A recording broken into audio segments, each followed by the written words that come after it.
সুপ্রভাত বন্ধুরা, আজ 28 অক্টোবর মঙ্গলবার। শুরু করছি চিন্তনের মুখ্য বার্তা। আজকের মুখ্য বার্তার বিশেষ বিশেষ বিভাগগুলি: বিজ্ঞান, স্বাস্থ্য ও পরিবেশ সংবাদ, আন্তর্জাতিক সংবাদ, দেশের সংবাদ, রাজ্যের সংবাদ এবং খেলার সংবাদ।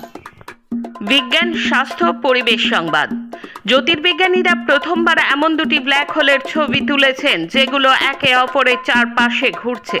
কয়েক দশক ধরে বিজ্ঞানীরা যে ভবিষ্যৎবাণী করে এসেছিলেন তা এবার দেখা গেল চোখের সামনে। মহাবিশ্বকে বোঝার ক্ষেত্রে এই আবিষ্কার একটি মাইল ফলক।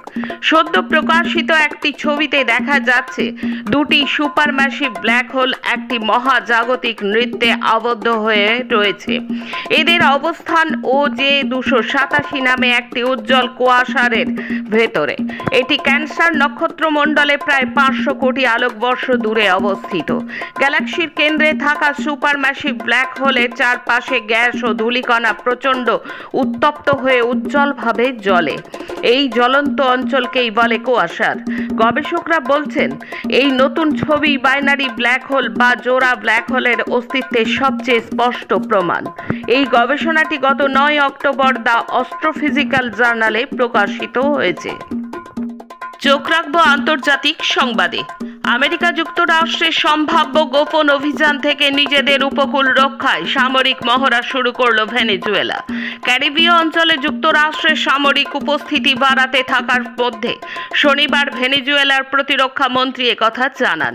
ক্যারিবীয় অঞ্চলে কথিত মাদক পাচারকারী নৌযানের বিরুদ্ধে যুক্তরাষ্ট্রের অভিযানের জেরে ক্রমাগত আঞ্চলিক উত্তেজনা বাড়ছে। মাদকবাহী নৌযানে মার্কিন হামলায় কমপক্ষে 43 জন নিহত হয়েছেন। এর মধ্যে যুক্তরাষ্ট্রের প্রতিরক্ষা সদর দপ্তর পেন্টাগন ক্যারিবীয় অঞ্চলে বিমানবাহী রণতরী মোতায়েনের নির্দেশ দিয়েছে। এর একদিন পরেই পদ্রিনোর কাছ থেকে এই সামরিক মহড়া বিষয়ে ঘোষণা এলো। বাংলাদেশের কমিউনিস্ট পার্টি সিপিবির 3 দিন ব্যাপী কেন্দ্রীয় কমিটির সভা অনুষ্ঠিত হয়েছে। সভা থেকে অবাধ, সুষ্ঠু এবং নিরপেক্ষ জাতীয় নির্বাচনের স্বার্থে অবিলম্বে অন্তর্বর্তীকালীন সরকারকে নির্দলীয় রূপে পুনর্গঠনের দাবি জানানো হয়েছে। এই সভা থেকে সিদ্ধান্ত নেওয়া হয়েছে বামজোটগতভাবে 300 আসনে প্রতিদ্বন্দ্বিতা করবে সিপিবি। এশিয়ার নবীনতম দেশ পূর্ব তিমুর দক্ষিণ পূর্ব এশীয় দেশগুলোর জোট আসিয়ানের 11তম সদস্য দেশ হিসেবে অন্তর্ভুক্ত হয়েছে। রবিবার আসিয়ান সম্মেলনের উদ্বোধনী দিনে দেশটিকে আনুষ্ঠানিকভাবে এই সদস্যপদ দেওয়া হয়। প্রায় অর্ধ শতাব্দী আগে থেকেই পূর্ব তিমুরকে আসিয়ানের অন্তর্ভুক্ত করার স্বপ্ন দেখে আসছিলেন দেশটির অধিবাসীরা। ক্রমবর্ধমান বৈশ্বিক অনিশ্চয়তার মধ্যে দক্ষিণ পূর্ব এশীয় দেশগুলির জোট আসিয়ান সদস্যদের ঐক্যবদ্ধ থাকার আহ্বান জানিয়েছে মালয়েশিয়ার প্রধানমন্ত্রী আনোয়ার ইব্রাহিম। রবিবার মালয়েশিয়ার কুয়ালালামপুরে শুরু হয়েছে 47তম আসিয়ান শীর্ষ সম্মেলন। 28 অক্টোবর এই সম্মেলন শেষ হবে। এতে যোগ দিয়েছেন মার্কিন প্রেসিডেন্ট ডোনাল্ড ট্রাম্পও। ইউক্রেনের নতুন 10টি এলাকা দখল নিল রুশ বাহিনী। রাশিয়ার প্রতিরক্ষা মন্ত্রণালয় নিশ্চিত করেছে 1 সপ্তাহের মধ্যে ইউক্রেনের নতুন 10টি লোকালয়ে বা বসতি দখল নিয়েছে সেখানে অভিযানরত রুশ বাহিনী। শুক্রবার এক বিবৃতিতে মন্ত্রণালয় এই তথ্য জানায়। 17 অক্টোবর থেকে 24 অক্টোবর এই 7 দিন সময়সীমার মধ্যে দখলীকৃত নতুন এই লোকালয়গুলো ইউক্রেনের দোনেৎস্ক, দিনিপ্রোপেট্রোভস্ক, খার্কিভ এবং জাপরোজ্জিয়া প্রদেশের অন্তর্ভুক্ত। একসঙ্গে রুশ সেনারা এই সময়ের মধ্যে ইউক্রেনীয় বাহিনীর 22টি সামরিক যুদ্ধ বিমান এবং সামরিক ঘাঁটি বিধ্বংস করেছে বলে বিবৃতিতে উল্লেখ করা হয়। আসছি দেশের খবরে। বছর ঘুরলেই বাংলা সহ 5 রাজ্যে ভোট। বিহারের পর এবার বাংলা সহ 12 রাজ্যে শুরু হচ্ছে দেশের ভোটার তালিকার নিবিড় সংশোধন SIR। সেই সূত্রেই সোমবার রাত 12টা বাজতেই ফ্রিজ হয়ে যাবে পুরনো ভোটার তালিকা। অর্থাৎ রাত 12টার পর থেকে আর কেউ পুরনো তালিকায় কোনো পরিবর্তন আনতে পারবেন না।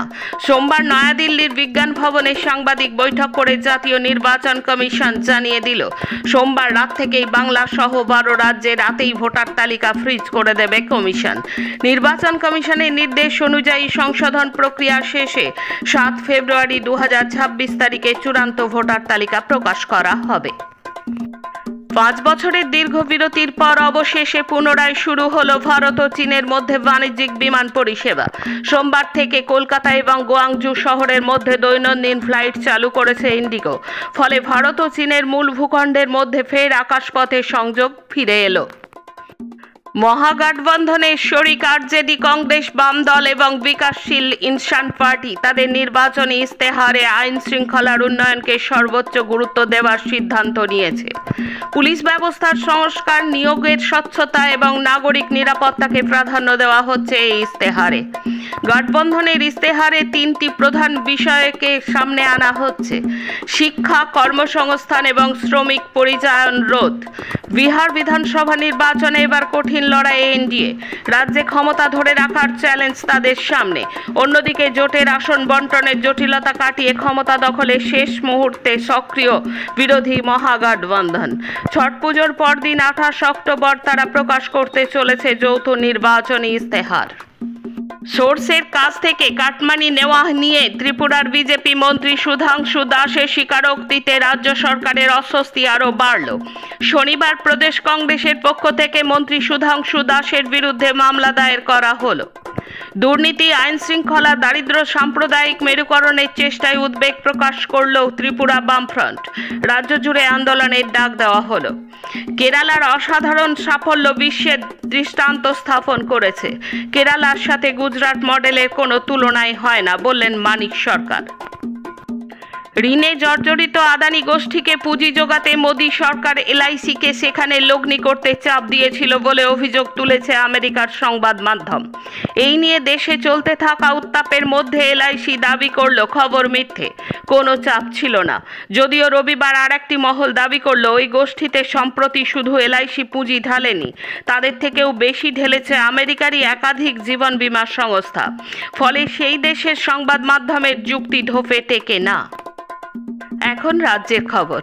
দেউচা পাচামিতে দমনের শিকার বীরভূমের ওই অঞ্চলের আদিবাসী, মূলবাসী, তফসিলি সহ প্রতিবাদী বাসিন্দারা।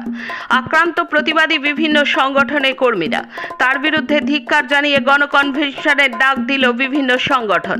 সোমবার কলকাতা প্রেস ক্লাবে সাংবাদিক সম্মেলনে কর্মসূচি ঘোষণা করা হয়। প্রেস ক্লাবে বক্তব্য রেখেছেন সিপিআইএম পলিট ব্যুরো সদস্য ও দলিত শোষণ মুক্তি মোর্চার সর্বভারতীয় সাধারণ সম্পাদক রামচন্দ্র ডোম, পশ্চিমবঙ্গ আদিবাসী অধিকার মঞ্চের রাজ্য সম্পাদক পুলিন বিহারী বাস্কে, কংগ্রেস নেতা এবং সমাজকর্মী প্রসেনজিৎ বসু প্রমুখ। উল্লেখ্য, দেউচা পাচামিতে কয়লা খনি হচ্ছে না, ব্যাসল্ট পাথর তুলে বেচে দেওয়া হবে। শিল্পপতি এবং সাধারণ মানুষের মধ্যে অসত্য প্রচার করছেন মুখ্যমন্ত্রী মমতা ব্যানার্জি। এই প্রতারণায় জড়িত কেন্দ্রের সরকারও। অতিমারিকালে লকডাউনের সময় তড়িঘড়ি নির্দিষ্ট কিছু ব্যক্তিকে আগে নিয়োগপত্র দেওয়ার ব্যবস্থা হয়েছিল।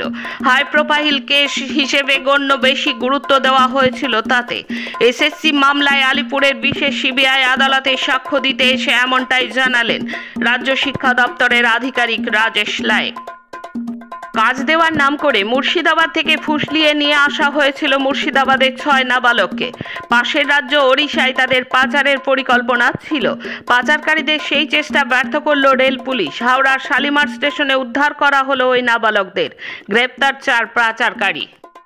কাশ্মীরের পাহাড়ে কারেওয়া মাটিতে জন্ম নেওয়া বেগুনি রঙের ক্রোকাস ফুল, যার গর্ভে লুকিয়ে থাকে বিশ্বের সবচেয়ে দামি মশলা কেশর। সেই বিরল ফুলই এবার ফুটেছে উত্তরবঙ্গ বিশ্ববিদ্যালয়ের মাটিতে। বিশ্ববিদ্যালয়ের centre for floriculture and agri business management বিভাগে বিজ্ঞানী ডক্টর অমরেন্দ্র পাণ্ডের নেতৃত্বে 3 বছরের নিরলস প্রচেষ্টার পর অবশেষে মিলল এই সাফল্য। দীপাবলির দিনে প্রথম ফুটেছে এই লাল সোনা। গবেষণার জয়ে উৎসবের আলো তাই আরও উজ্জ্বল হয়েছে এবার। এসআইআর নিয়ে ভয়ের কিছু নেই, সিপিআইএম কর্মীরা মানুষের পাশে আছে। সোমবার সাংবাদিক সম্মেলন করে বললেন সিপিআইএম রাজ্য সম্পাদক মোহাম্মদ সেলিম। তিনি বলেন, এসআইআর এর নামে করে মানুষকে ভয় দেখানো হচ্ছে। রাজ্য জুড়ে সিপিআইএম ভোটার সহায়তা কেন্দ্র করবে। সেলিম বলেন, প্রতিটা নির্বাচনের আগে বিভিন্ন বিষয় নিয়ে মানুষকে ভয় দেখানো হয়। এসআইআর সেই রকম এক প্রক্রিয়া। আমাদের দায়িত্ব সমাজ তৈরি করা। সিপিআইএম রাজ্য সম্পাদক জানিয়েছে, সংকটমুক্ত বাংলা গড়ার শপথ নিয়ে নভেম্বর মাসের শেষ থেকে ডিসেম্বর মাস পর্যন্ত উত্তরবঙ্গ থেকে দক্ষিণবঙ্গ পর্যন্ত বাংলা বাঁচাও যাত্রা করবে সিপিআইএম। সেলিম বলেন, মূল যাত্রার পাশাপাশি প্রতিটা বুথে উপযাত্রাও করা হবে। শেষে খেলার খবর। জুয়ার সঙ্গে যুক্ত একই দেশের ৩৭১ জন রেফারি, ফুটবল সংস্থার তদন্তের তোলপাড়। বিপদ ঘণ্টি বাজিয়েছিলেন বরখাস্ত কোচই। ফেনেরবাচের কোচের পদ থেকে বরখাস্ত হওয়ার পর প্রকাশ্যে তুরস্কের ফুটবলের বিরুদ্ধে একগাদা অভিযোগ তুলেছিলেন তিনি। সরব হয়েছিলেন তুরস্কের বিষাক্ত পরিবেশ নিয়ে। সেই কথা যে সত্যি হলো তা প্রকাশ্যে এলো এবার। আশঙ্কা ছিল, এবার সেটাই সত্যি হলো। মহিলা বিশ্বকাপ থেকে ছিটকে গেলেন ফর্মে থাকা ভারতীয় ওপেনার প্রতিকা রাওয়াল। এই খবর শক্তিশালী অস্ট্রেলিয়ার বিরুদ্ধে সেমিফাইনালের আগে চিন্তায় রাখবে ভারতীয় শিবিরকে। সেই জায়গায় স্কোয়াডে ঢুকলেন শেফালি বর্মা। আজকের মুখ্য বার্তা এই পর্যন্ত। নমস্কার।